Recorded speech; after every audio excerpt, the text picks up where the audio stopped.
Good morning. आज हम लोगों का टॉपिक है द लिविंग वर्ल्ड और ये हम लोग स्टार्ट कर रहे हैं क्लास 11th की NCERT। क्लास 11th की NCERT और टॉपिक है हमारा द लिविंग वर्ल्ड और क्लास हमारी है ये। आज हम लोग पहला क्लास ले रहे हैं जिसमें टॉपिक है हमारा लिविंग वर्ड्स। लिविंग वर्ड्स जो अच्छा लिविंग वर्ड्स में कहाँ लोग सरवाइव कर सकते हैं, क्या एक्स्ट्राऑर्डिनरी प्लेसेस में भी, हैबिटाट्स पे भी सरवाइव कर सकते हैं। हाँ, कुछ ऐसे ऑर्गेनिजम्स होते हैं जो कि एक्स्ट्राऑर्डिनरी प्लेस पे भी वो सरवाइव कर सकते हैं, जैसे बैक्टीरिया हुआ हमारा। सम बैक्टीरिया ऐसे होते हैं जो कि वो एक्सट्रीम से एक्सट्रीम कंडीशन में वो भी सरवाइव कर सकते हैं। फर्स्ट ऑफ ऑल हम लोग जान लेते हैं व्हाट इज लिविंग। लिविंग क्या क्या है।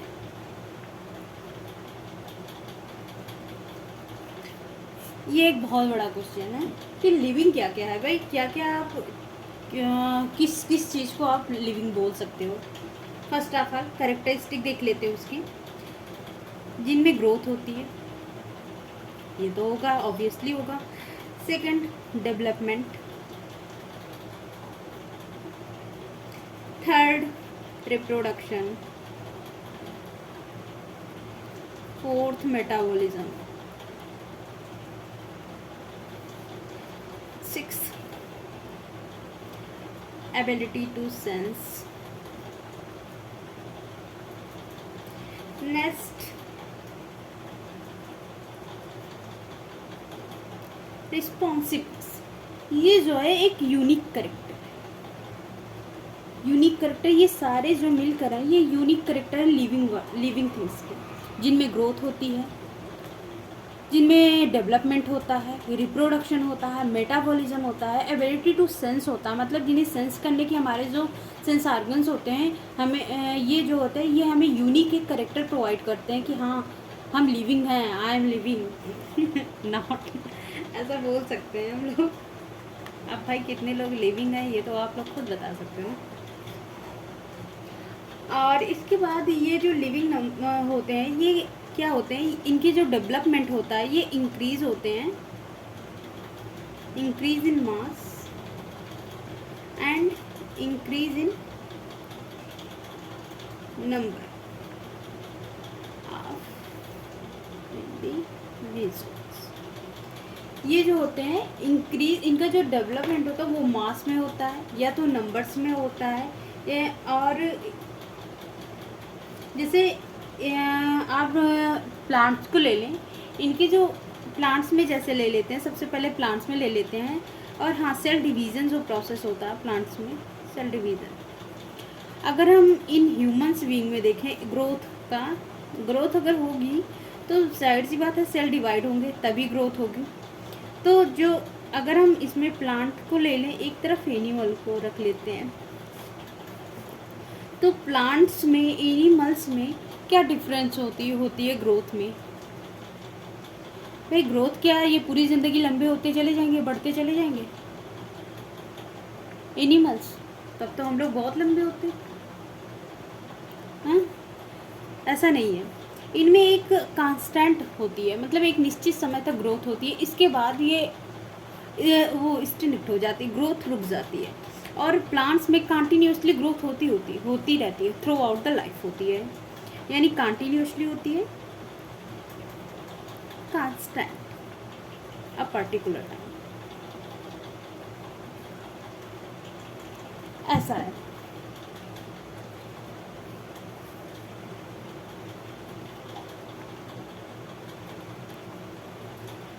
हाँ, और आते हैं इसके बाद एक और करेक्टर, इसमें एक करेक्टर हम मिस कर रहे हैं, आप लोग सोच रहे होंगे कौन सा।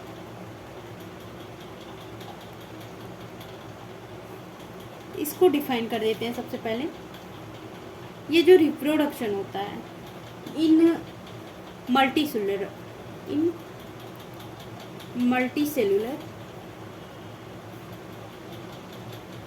मल्टीसेलुलर ऑर्गेनिज्म में ये होता है, जो अब ये जो प्रोजनी प्रोड्यूस करते हैं, ये सेम कैरेक्टर के प्रोड्यूस करते हैं। जैसे कि एज लाइक एग्जांपल में रख लेते हैं ह्यूमन बीइंग है। ह्यूमन बीइंग जो रिप्रोड्यूस करते हैं वो सेम टाइप के ऑर्गेनिज्म को रिप्रोड्यूस करते हैं। जैसे कि अगर वो, ये तो है नहीं कि वो गाय भैंस या बैल को दे देंगे, तो वो ह्यूमंस को ही रिप्रोड्यूस करते हैं। और जो ये इसके बाद ले लेते हैं, जैसे फंजाई भी होता है जो कि मल्टीप्लाई होता है, और ये मल्टीप्लाई होकर regenerate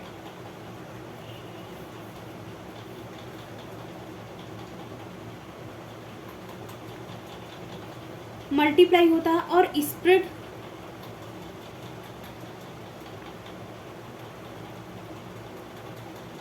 asexually millions of spores.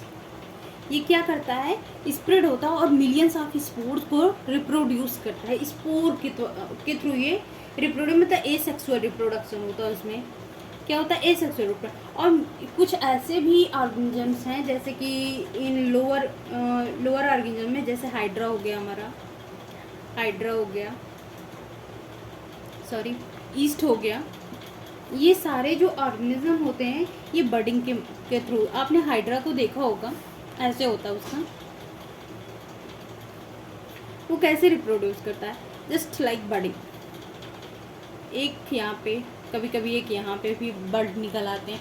आप बडिंग देखे होंगे, आप आसपास अपने बडिंग का एग्जांपल देखेंगे कि एक, जैसे आप छोटा सा पौधा लगाते हो तो उसकी एक कटिंग जब लगाते हो तो उसमें एक छोटी सी बड ऐसे निकलते हैं, उसी को बडिंग कहते हैं। तो ये जो हाइड्रा होता है, ईस्ट होते हैं, ये लोग बडिंग के थ्रू, एक आपने ईस्ट के लिए देखा होगा, जब हम लोग ब्रेड या कोई चीज़ ऐसी होती है जो रख देते हैं और उस पर छोटे छोटे ऐसे वाइटिंग कलर का, और बहुत ही गंदी स्मेल आती है, ऐसे बर्ड्स निकल आते हैं, उसे से वो ख़राब हो जाती है ईस्ट के थ्रू।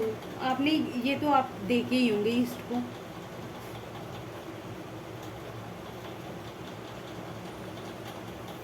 अब हम लोग डिफाइन करते हैं metabolism. What is metabolism?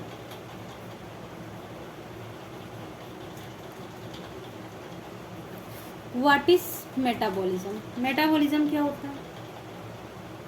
Metabolism की अगर हम डिफाइन करें, sum total of all chemical reaction occurring in our body, मतलब sum total of all chemical reaction occurring in our body is known as metabolism.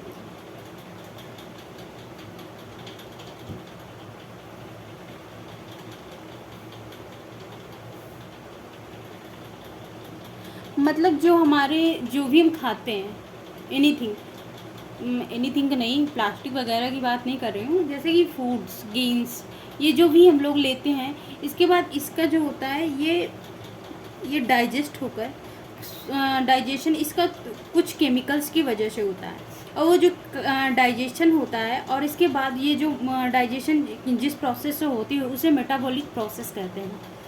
That's why हम ये कह सकते हैं sum total of all chemical reaction, मतलब जो chemical reaction हमारे stomach में और mouth to stomach to intestine होती है, उसी को ही मेटाबॉलिज्म प्रोसेस कहते हैं।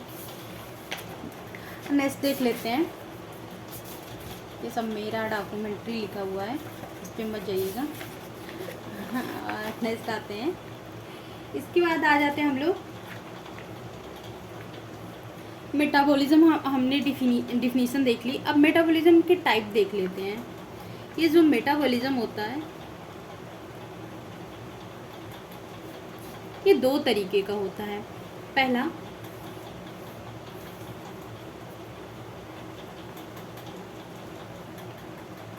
जो होता है वो एनाबॉलिक होता है, एनाबॉलिज्म या एनाबॉलिक कुछ भी कह सकते हैं। और दूसरा जो होता है हमारा वो कैटाबॉलिक होता है, कैटाबॉलिज्म। और ये जो हमारा एनाबॉलिक होता है, इसमें क्या होता है, ये synthesis of complex substance from simpler one. मतलब इसमें ये क्या करता है कि ये जो कॉम्प्लेक्स होता है, कॉम्प्लेक्स फूड मटेरियल्स होते हैं, उनको क्या करता है, ये सिंपलर में चेंज कर देता है, सिंपलर में चेंज कर देता है। इसी को क्या करते हैं, ये एक मेटाबॉलिज्म कहते हैं, एनाबॉलिज्म कहते हैं। एनाबॉलिज्म को ही दूसरे वर्ड्स में बोलते हैं कंस्ट्रक्टिव मेटाबॉलिज्म। कंस्ट्रक्टिव मेटाबॉलिज्म मतलब ये जो होता है, ये कॉम्प्लेक्स जो सब्सटेंस होते हैं, जैसे हमने फूड लिया डायरेक्ट, वो लिक्विड, उसमें लिक्विड में तो नहीं चेंज हो जाता ना, उसके लिए हम लोग डायरेक्ट लेते हैं, तो क्या करते हैं, हमारे जो टीथ होते हैं उसे मैस्कुलेट करते हैं, छोटे छोटे टुकड़ों में उसे करते हैं। इसके बाद फिर हमारे जो गट्स, जो वो माउथ के थ्रू उसमें सलाइवा मिलता है और उसे एक लुगदी नुमा बनाता है। इसके बाद फिर वो हमारे स्टमक के थ्रू जाता है, वहाँ पे पाचन होता है। तो ऐसे प्रोसेस में होता है ना कि हम लोग डायरेक्ट लेते हैं। और लिक्विड की बात नहीं कर रहे हैं हम। इसके बाद हमारा आता है कैटाबॉलिक प्रोसेस।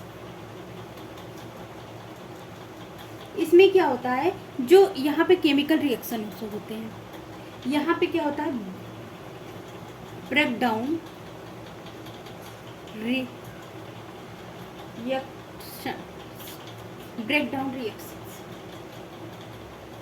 इसमें जो होता है, वो जब ये छोटे छोटे टुकड़े में टूट के स्टमक में, तो ये क्या करता है, वो उसे और सिंपलर फॉर्म में कन्वर्ट करता है, मतलब मोर सिंपलर फॉर्म।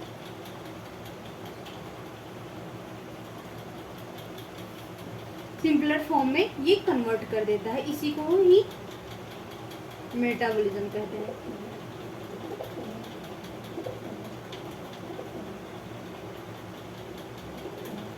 मतलब और ये जो मेटाबॉलिज्म प्रोसेस होती है, ये प्लांट्स में, एनिमल में, फंजाई में, इन सब में एग्जिस्ट करती है, इन सब में एग्जिबिट करती है। बाकी जो ऑर्गेनिज्म, नॉन लिविंग ऑर्गेनिज्म, उनमें मेटाबॉलिज्म प्रोसेस नहीं पाया जाता है। इसके बाद हम आते हैं, ये जो इनमें जो बॉडी ऑर्गेनाइजेशन कैसा होता है। बॉडी ऑर्गेनाइजेशन पे आते हैं कि मतलब डिफरेंट ऑर्गेनिज्म जो होते हैं, उनका बॉडी ऑर्गेनाइजेशन कैसा होता है।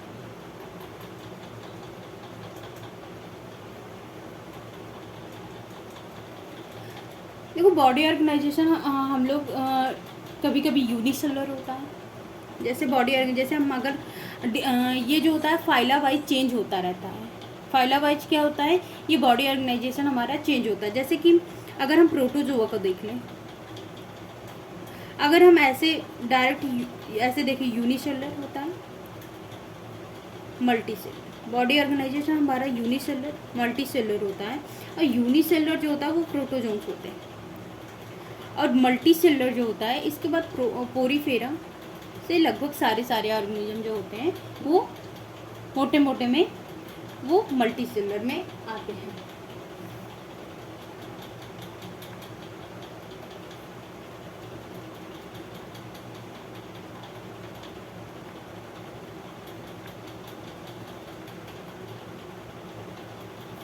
अच्छा, एक मेरे दिमाग में एक क्वेश्चन आ रहा, अगर जो ह्यूमंस डेड हो जाते हैं और उनके जितने भी हार्ट होते हैं, जितने भी मैकेनिकल सपोर्टर होते हैं, जैसे कि हार्ट हुआ हमारा, डाइजेस्टिव सिस्टम हुआ हमारा, रेस्पिरेटरी सिस्टम हुआ और स्क्रीटरी सिस्टम हुआ, अगर ये रिस्पॉन्ड करना बंद हो जाए, तो क्या हमारे सेंस ऑर्गन भी रिस्पॉन्ड करना बंद कर देते हैं? सोचिए, ऑब्वियसली सेंस ऑर्गन भी हमारा रिस्पॉन्स करना बंद कर देता है।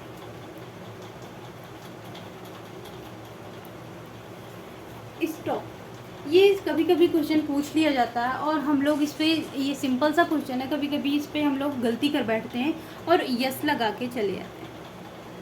हमें लगता है कि हमारे सेंस ऑर्गन काम करते रहते हैं, बट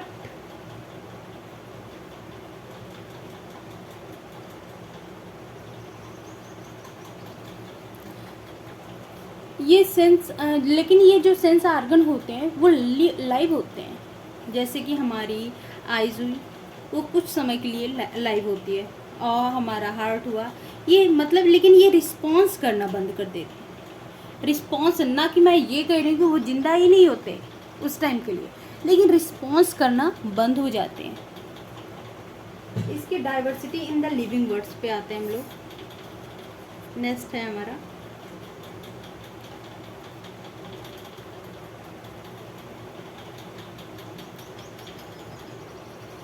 हमारे जो लिविंग वर्ड्स हैं वो कितनी डाइवर्सिटी है, और हम लोग कहते हैं डाइवर्सिटी में भी हमारी एकता है।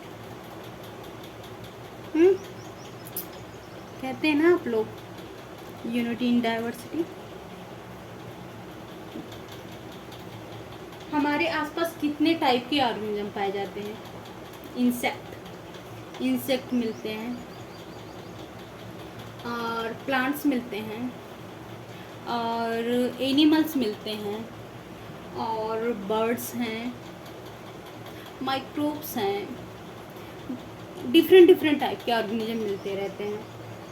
तो इन ऑर्गेनिज्म के ही हमारे आसपास में रहने के तरीकों की हम डाइवर्सिटी कहते हैं। मतलब हमारे आसपास डिफरेंट टाइप के ऑर्गेनिज्म पाए जाते हैं, और हम एक साथ रहते हैं। इसी को कहते हैं डाइवर्सिटी इन लिविंग वर्ड्स। अगर हम डाइवर्सिटी को डिफाइन करें तो अगर हम डाइवर्सिटी बायोडाइवर्सिटी को डिफाइन करें,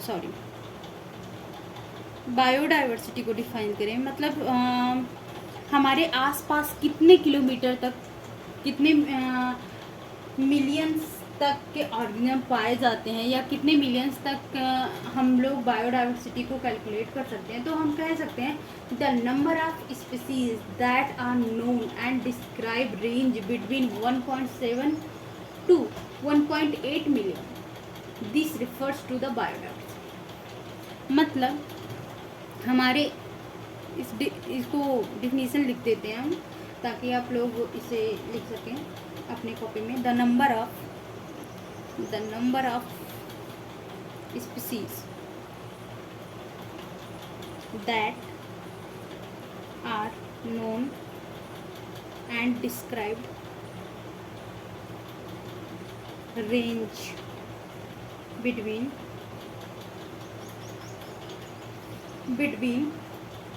1.7 to 1.8 मिलियन।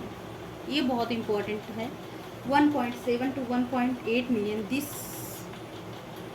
रिफर टू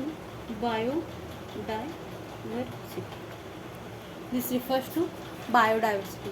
आप लोग इसे अपने अच्छे से लिख लीजिएगा। इसके बाद फिर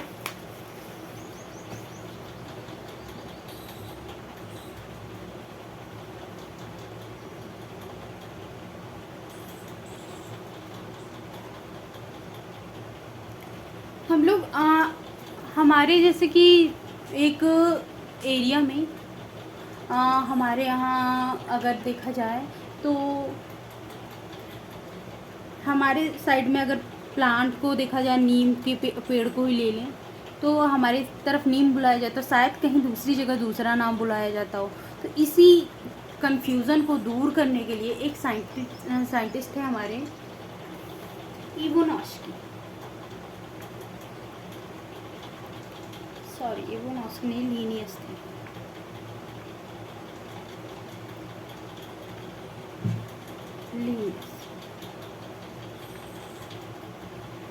लीनियस थे, कैरोलस लीनियस, जिन्होंने क्या किया था, एक नाम दिया था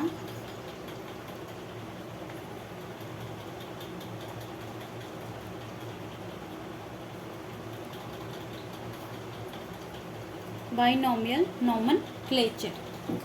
इन्होंने क्या किया था, एक ये डिस्कवरी किया था बाइनोमियल नॉमेनक्लेचर की। इन्होंने क्या किया, कहा कि हम हर एक प्लांट्स, हर एक स्पीसी का क्या करते हैं, नाम क्या करते, जीनस और स्पीसीज के थ्रू डिफाइन कर सकते हैं। जीनस और स्पीसीज के थ्रू उनका डिफाइन कर सकते हैं। मतलब ये जो प्लांट्स है, जैसे कि हम ले लेते हैं, क्या ले लें हम लोग, रोबस्टा ले लें, कुछ आप लोग भी सजेशन दीजिए। चलो सिंपल लेते हैं।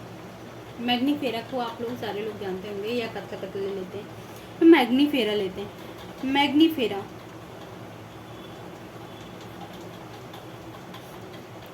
इंडिका,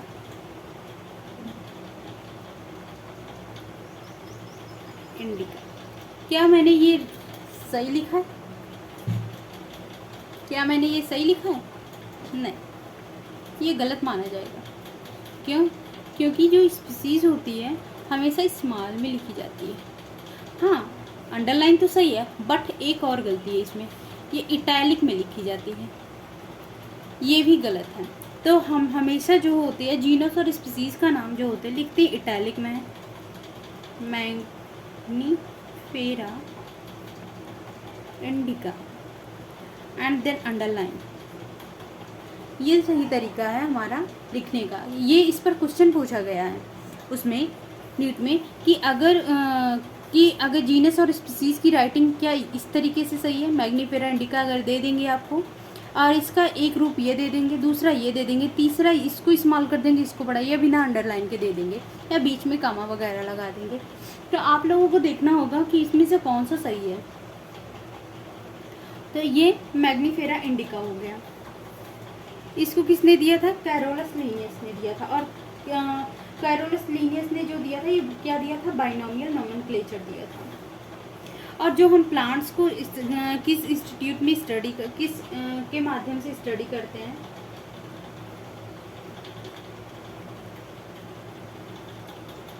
प्लांट्स और एनिमल, ये क्वेश्चन पूछा गया है, इस पर भी ध्यान दीजिएगा। प्लांट्स और एनिमल्स को हम किसके थ्रू स्टडी करते हैं? इसको स्टडी करते हैं ICBN, और इसको स्टडी करते हैं ICZN।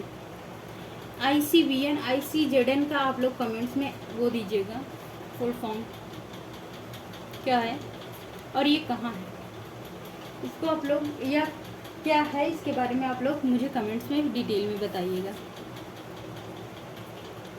इसके बाद फिर हम आते हैं, इन्होंने क्या क्लासीफाई कैसे किया प्लांट्स को एंड एनिमल्स। इन्होंने देखा कि ये जो प्लांट्स हैं, सेम ही प्लांट्स का हम एक जगह पे दूसरा नाम और दूसरी जगह पे दूसरा नाम बुलाते हैं, और वही इनको सिस्टमैटिक ढंग से एक उन्होंने क्या बनाया, सिस्टमैटिक ढंग से इसे एक फाइला में वो किया, रिप्रेजेंट किया। उन्होंने एक बुक लिखी जिसे कहते हैं सिस्टमा नेचुरी। इन्होंने एक बुक लिखी जिसे कहते हैं सिस्टमा नेचुरी। इन्होंने इस बुक के अंडर में क्या किया, अच्छे से पूरी तरीके से हर एक टैक्सा, हर एक फाइला को सिस्टमैटिक तौर पे उसके करेक्टर और उसके एक दूसरे से मिलते करेक्टर के अकॉर्डिंग उन्होंने सिस्टमेटिकली अरेंज किया। और ये जो सिस्टमेटिकली अरेंजमेंट है, इसे हम किसके अंडर में, किस साइंस के अंडर में स्टडी करते हैं, जिसे हम टैक्सोनॉमी कहते हैं। इस सिस्टमैटिक अरेंजमेंट को हम किस में स्टडी करते हैं? टैक्सोनॉमी में स्टडी करते हैं। और आप लोग अगर टैक्सोनॉमी का वो डिफिनीशन जानना चाहते हैं तो लिख लीजिएगा, based on characteristic, based on character, sorry यहाँ लिख दे रहे हैं, sticks all living organism can be classified into different taxa. This process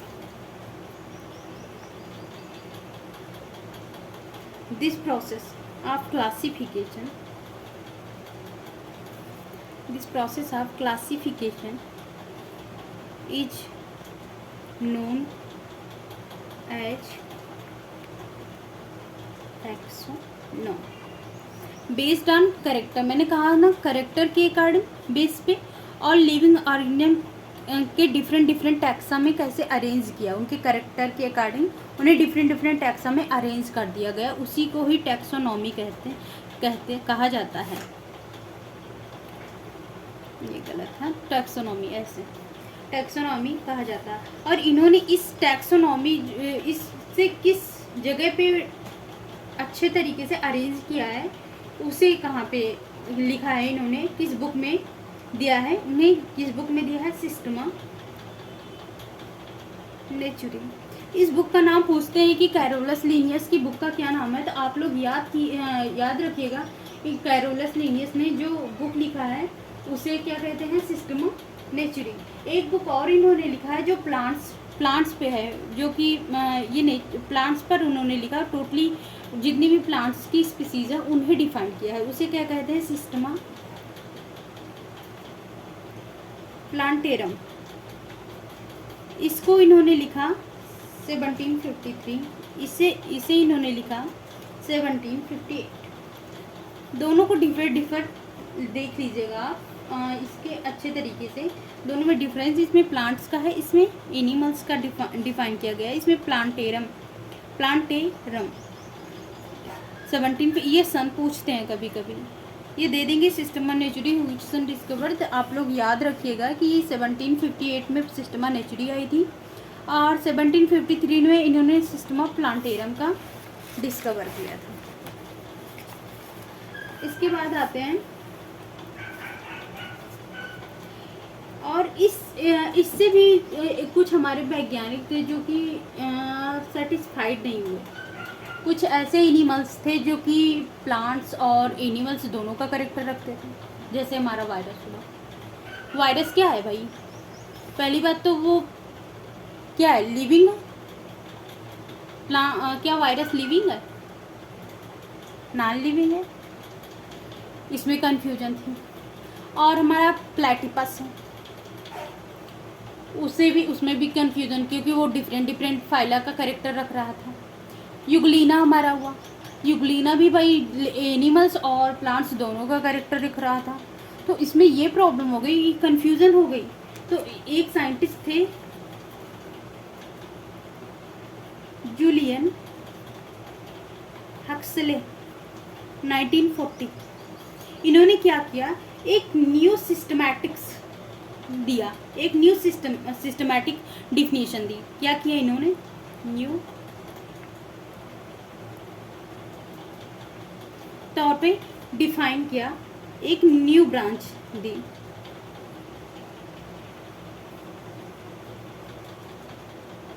new branch of systematics इन्होंने दिया, जो कि those known as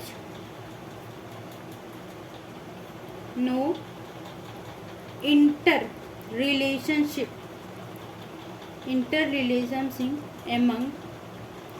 among organisms।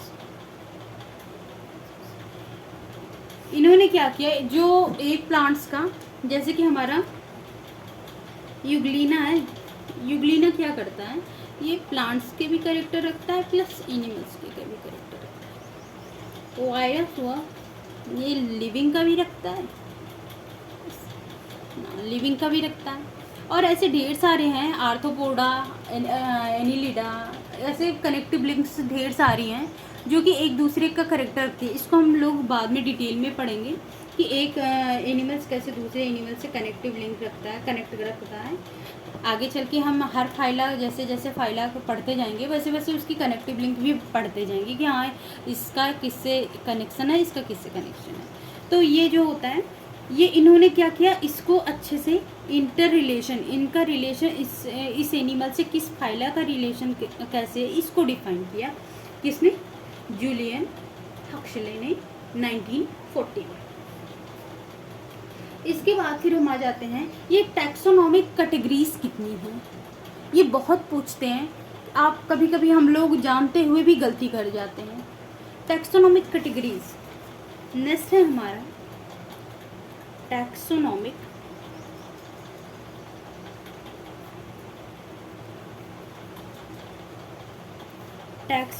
Categories. Taxonomic categories में हम देखें, सबसे पहले हम लोग क्या करते हैं, स्मॉल से शुरू करते हैं, स्मॉल यूनिट। सबसे हमारी जो टैक्सोनॉमिक कैटेगरीज में अगर कभी कभी पूछते हैं स्मॉलेस्ट टैक्सोनॉमिक यूनिट, तो आप लोग जानते होंगे स्मॉलेस्ट टैक्सोनॉमिक यूनिट कौन सी होती है? वो स्पीसीज होती है। कौन सी होती है? स्पीसीज होती है। सॉरी, हम लोग यहीं से शुरू करते हैं, वन बाय वन अच्छे से इसको डिफाइन करते हुए चलते हैं, क्या होता है और कैसे होता है टैक्सोनॉमिक कैटेगरी। सबसे पहले हम आ जाते हैं, एक पूरा हायरार्की तौर पे हम लोग स्टडी करेंगे, one by one one by one one by one. सबसे पहले आ जाते हैं हम लोग स्पीसीज पे, स्पीसीज पे आ जाते हैं। स्पीसीज की जो डिस्कवरी थी वो जॉन रे ने किया था, ये आप लोग जान लीजिए पहले। और स्पीसीज जो होते हैं स्मॉलेस्ट टैक्सोनॉमिक कैटेगरीज हैं। क्या है? स्मॉलेस्ट, ये मैं बता चुकी हूँ लेकिन फिर भी मैं फिर से इसे रिपीट करूँ क्योंकि ये क्वेश्चन पूछे गए इसलिए। टैक्सोनॉमिक कैटेगरीज है। और दूसरा है, ये डिफरेंट फाइला से सिमिलर कैरेक्टर रखते हैं, जैसे ये जीनस से सिमिलर कैरेक्टर रखते हैं तो ये स्पीसीज, ये मतलब ये अपना एक अलग कैरेक्टर रखते हैं, तभी ये सबसे स्मॉलेस्ट यूनिट है।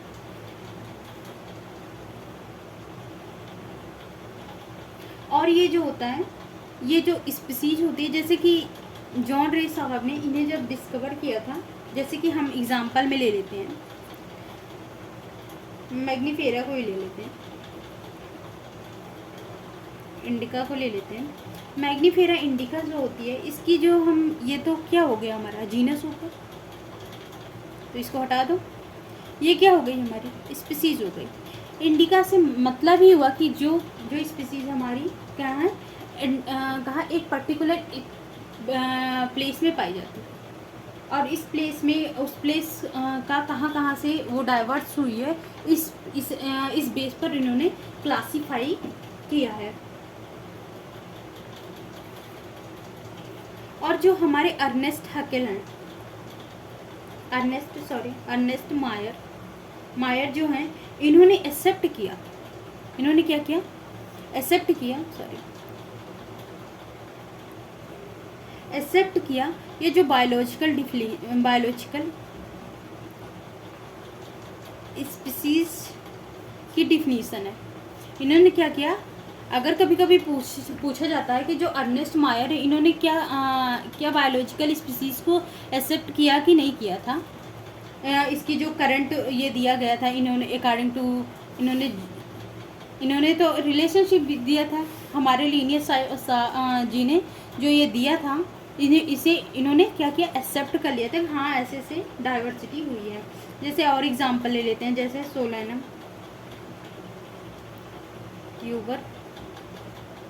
ट्यूबरोसम, ये हो गया हमारा, और इसमें ये जीनस हो गई, इसे हटा दें, और ये हमारी स्पीसीज हो गई। और हमारा ले लेते हैं लाइन का, ले लेते हैं पैंथेरा लियो में जो है हमारा, ये लियो जो है हमारी स्पीसीज है। इसके बाद जो इंडिका हो गई, ट्यूबरोसम हो गई, लियो हो गई, ये एक पर्टिकुलर स्पीसीज है। इसके बाद नेक्स्ट हम देखते हैं जीनस।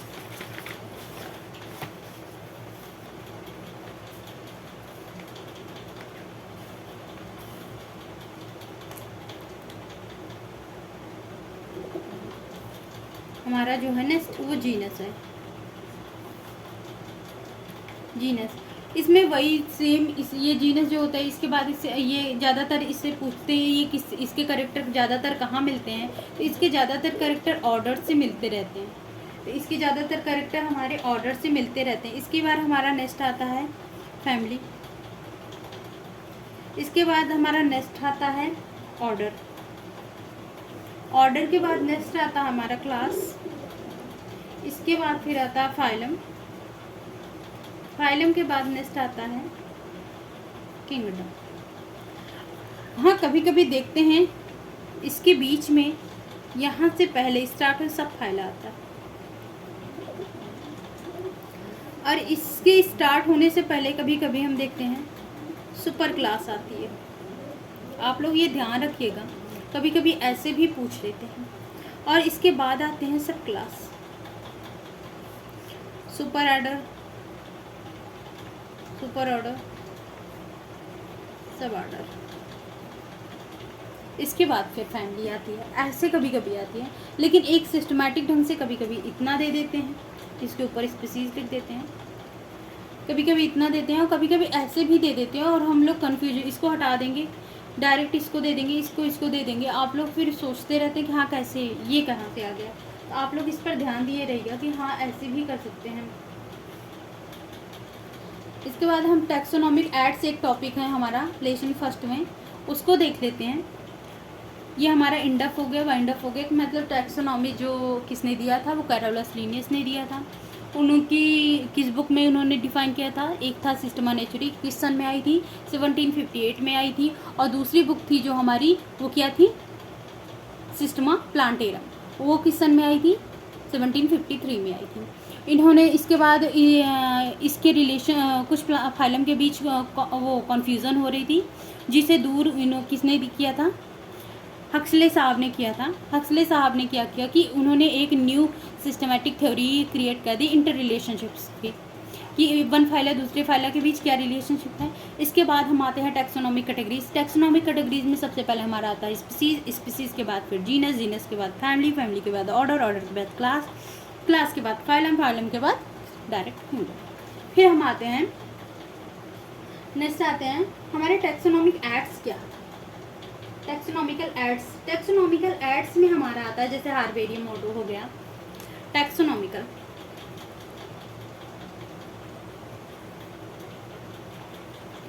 ये टैक्सोनॉमिकल एड्स जो होते हैं, जैसे कि हम किसी भी चीज़ को जो कि हमारे बीच हम उसे संभाल कर रखना चाहते हैं, या वो एक्सटिंक्ट हो गई है फिर भी हम उसे एज ए वो, हाँ कि ये हमारे पास था कभी, उस एज अ स्टैचू रूप में रख सकते हैं, या वो कैसे, या प्रिजर्व करके रख सकते हैं उसके कुछ स्पेसिमेंट्स को, वो क्या, उसी को हम टैक्सोनॉमिकल एड्स कहते हैं।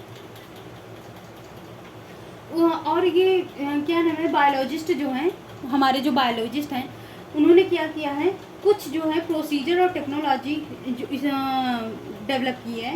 इस टैक्सोनॉमिकल एक्ट्स को क्या करते हैं, स्टोर और प्रिजर्व करने के लिए, प्रिजर्व करने के लिए। जो टैक्सोनॉमिकल एक्ट्स हैं निम्न वो ये हैं, जैसे पहला हो गया हमारा हार्बेरियम हो गया, हमारा दूसरा हो गया बोटेनिकल गार्डन हो गया। आप लोगों में से कि बहुत सारे लोग हार्बेरियम देखने गए होंगे, या आप लोग बायोलॉजी जब क्लासेस पढ़ रहे होंगे तो यह हार्बेरियम की फ़ाइल आप लोग बनाए होंगे क्लास 12th में। अगर क्लास 12th में गए होंगे तो बनाए होंगे कि हार्बेरियम की एक फ़ाइल बनती है। बोटेनिकल गार्डन, बोटेनिकल गार्डन तो हम लोग घूमने जाते हैं जिसमें डिफरेंट टाइप के प्लांट्स पाए जाते हैं, और उनकी मेडिसिनल प्लांट्स और ऑर्नामेंटल प्लांट्स, डिफरेंट टाइप के प्लांट्स पाए जाते हैं, उनके बारे में इन्होंने एक अलग अलग ढंग से डिफ़ाइन किया जाए। आप लोग बहुत सारे लोग म्यूज़ियम देखने के बहुत शौकीन होते हैं, ये म्यूज़ियम भी हमारा टैक्सोनॉमिकल एड्स में आता है। और दूसरा नेक्स्ट है जूलॉजिकल पार्क। आप में से बहुत सारे लोग जूलॉजिकल पार्क भी गए होंगे। जूलॉजिकल पार्क बहुत सारे हमारे पास हैं, जैसे न्यू दिल्ली में है, पंजाब में है, उत्तर प्रदेश में है, लखनऊ में है, राजस्थान में है। ये सारे जो हैं हमारे जूलॉजिकल पार्क हैं। जो दिल्ली वाला है, दिल्ली वाले में आप लोग जा सकते हैं अगर दिल्ली के में रहते हो तो। National zoological park Mathura road पे है। और उत्तर प्रदेश में आप लोग कानपुर जूलॉजिकल पार्क है, कानपुर में आप लोग देख सकते हैं। उसमें डिफरेंट डिफरेंट टाइप के वो स्पीसी रखे रहते हैं। और ये हमारा जो टॉपिक है अच्छे से हम इसको कवर करते हैं। हार्बेरियम क्या होता है? हार्बेरियम तो लगभग मुझे लगता है सारे लोग जानते होंगे कि हार्बेरियम क्या होता है। हम इसका मोटा मोटा टॉपिक बता दें, हार्बेरियम में क्या क्या वो होता है। हार्बेरियम में सबसे पहले क्या होता है, हम लोग कलेक्शन करते हैं। कलेक्शन किसका करते हैं? प्लांट्स का, एनिमल्स का, जिसका भी टीचर्स आपके बोलते हैं। हार्बेरियम फाइल जो होती है वो दोनों की बनती है, प्लांट्स की भी बनती है, कभी कभी एनिमल्स की भी। कुछ लोग प्लांट्स की ज़्यादातर बनवाते हैं टीचर्स। उन्हें क्या करता है, पहले सबसे पहले हम प्लांट्स को कलेक्ट करते हैं, कलेक्ट करने के बाद उसे ड्राई करते हैं। ड्राइड क्या करते हैं, किसी चीज़ में प्रेस करके या प्रिजर्व करके किसी सीट पे क्या करते हैं, उसे ऐसे, जैसे ये सीट है, इसी के बीच में मैंने प्लांट्स के कुछ टुकड़े रख दिए, इसके बाद प्रिजर्व कर दिए, ये क्या हो गया, ये प्रिजर्व हो गई। तो इसे क्या कहते हैं, प्रिजर्व करते हैं। इसके बाद फिर हम क्या करते हैं, उसे ड्राई करने के बाद फिर उसे क्या करते हैं, क्लासीफाइड करते हैं। क्लासीफाइड करते हैं ये किस किस कैटेगरी में आता है। इसके बाद फिर उसे क्या करते हैं, डिस्क्राइब करते हैं। सॉरी, क्लासिफिकेशन को ही डिस्क्राइब कर देते हैं, एक तरीके से जान लीजिए। इसके बाद लेवलिंग करते हैं। क्या करते हैं हम लोग, लेवलिंग करते हैं। लेवलिंग करने के बाद फिर हम किस डेट, लेवलिंग में किस डेट में किस डेट को हमने ये किया था, ये पूरा हम लोग अच्छे से इसमें स्टडी करते हैं। अच्छा, मतलब ये हुआ कि आप लोगों ने, भाई आप लोगों ने किया नहीं है क्या, आप लोगों को मालूम होगा, ये प्रोसेस पूरी आप लोगों को अच्छे से मालूम होनी चाहिए कि मतलब हार्बेरियम फाइल कैसे बनती है, हार्बेरियम फाइल में क्या क्या लगता है, और कौन कौन सी स्पीसीज ज़्यादातर कलेक्ट की जाती है और कौन कौन सी स्पीसीज नहीं कलेक्ट की जाती, इसके बारे में भी आप लोगों को पता होगा। ज़्यादातर बच्चे इसके बारे में बहुत अच्छे डिटेल से जानते होंगे, उनको इसके बारे में बहुत ज़्यादा डिटेलिंग देने की ज़रूरत नहीं होती, क्योंकि हार्बेरियम फाइल 12th में बनती ही बनती है, 11 से ही बनना स्टार्ट हो जाती है कहीं कहीं पे। तो फ़िलहाल हमारे यूपी में तो बनती है, अब सीबीएसई बोर्ड का तो मुझे पता नहीं है। इसके बाद फिर लेवलिंग के बाद फिर हम लोग क्या करते हैं, एक फाइल बनाते हैं, उसमें कलेक्ट करते हैं। और ये जो हार्बेरियम फाइल होती है, इसकी स्टैंडर्ड सीट साइज़ होती है 11.5 इंटू 16.5 इंचेज। ये जो होती है सीट साइज होती है। और इसे अगर कोई कभी कभी हम इसे स्पेशल टाइप ऑफ बॉक्स में भी कलेक्ट करते हैं। स्पेसिमन बॉक्स टाइप में, वैक्यूम बॉक्स जो होता है, इसमें एयर वगैरह नहीं होती बॉक्स, उसमें क्या करते हैं, हम कलेक्ट करते हैं कभी कभी, उसमें कलेक्ट करके हम रख लेते हैं। नेक्स्ट आते हैं बॉटेनिकल गार्डन।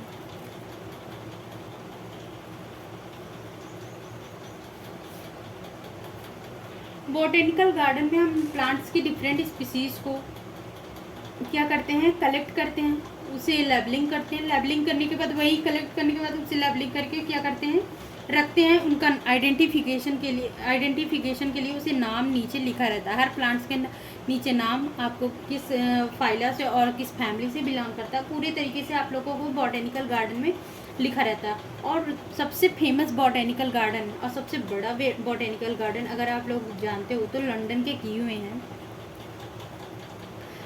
सॉरी इंग्लैंड के क्यू शहर में है। हम लंदन बोल दिए, सॉरी इसके लिए। क्यू शहर में है। और दूसरा जो हमारे इंडिया में है, एक है national botanical garden, national botanical research institute Lucknow, India. आप लोगों ने देखा होगा, इसका शॉर्ट फॉर्म में लिखा था NVRI।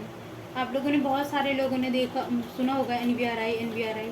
एक है Indian botanical garden,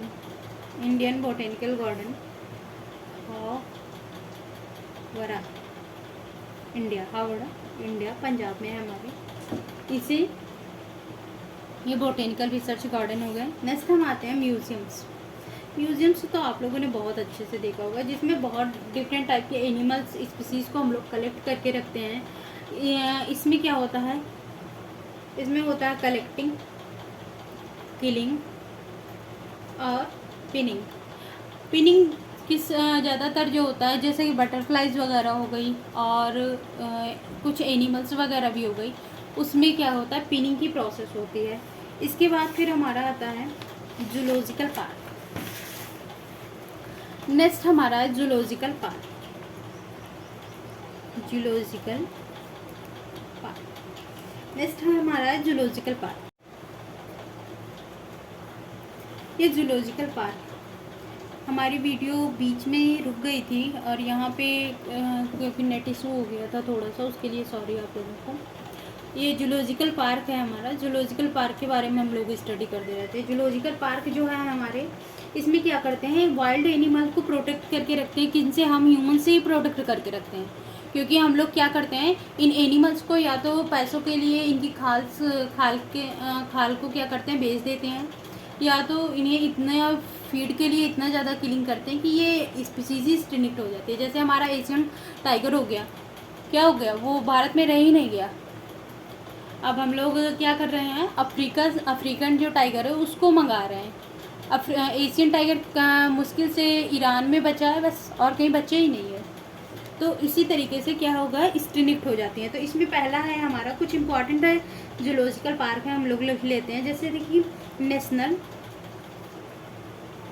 zoological park, हमने स्टार्टिंग में इसका कुछ बताया था। हाँ, एक कुछ जूलॉजिकल पार्क होते हैं जो कि इंडिया फेमस है, हमारे आसपास रहते हैं, उसको आप देख सकते हैं। जैसे मथुरा रोड पे क्या है, न्यू दिल्ली में है, ये नेशनल जूलॉजिकल पार्क है।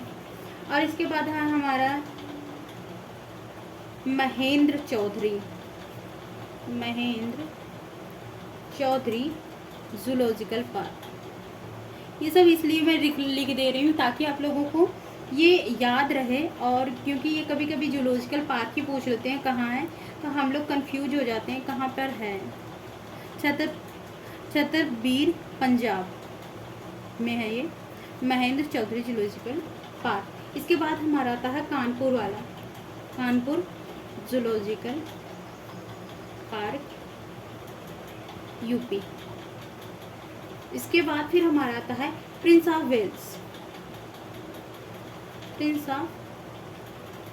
Wales zoological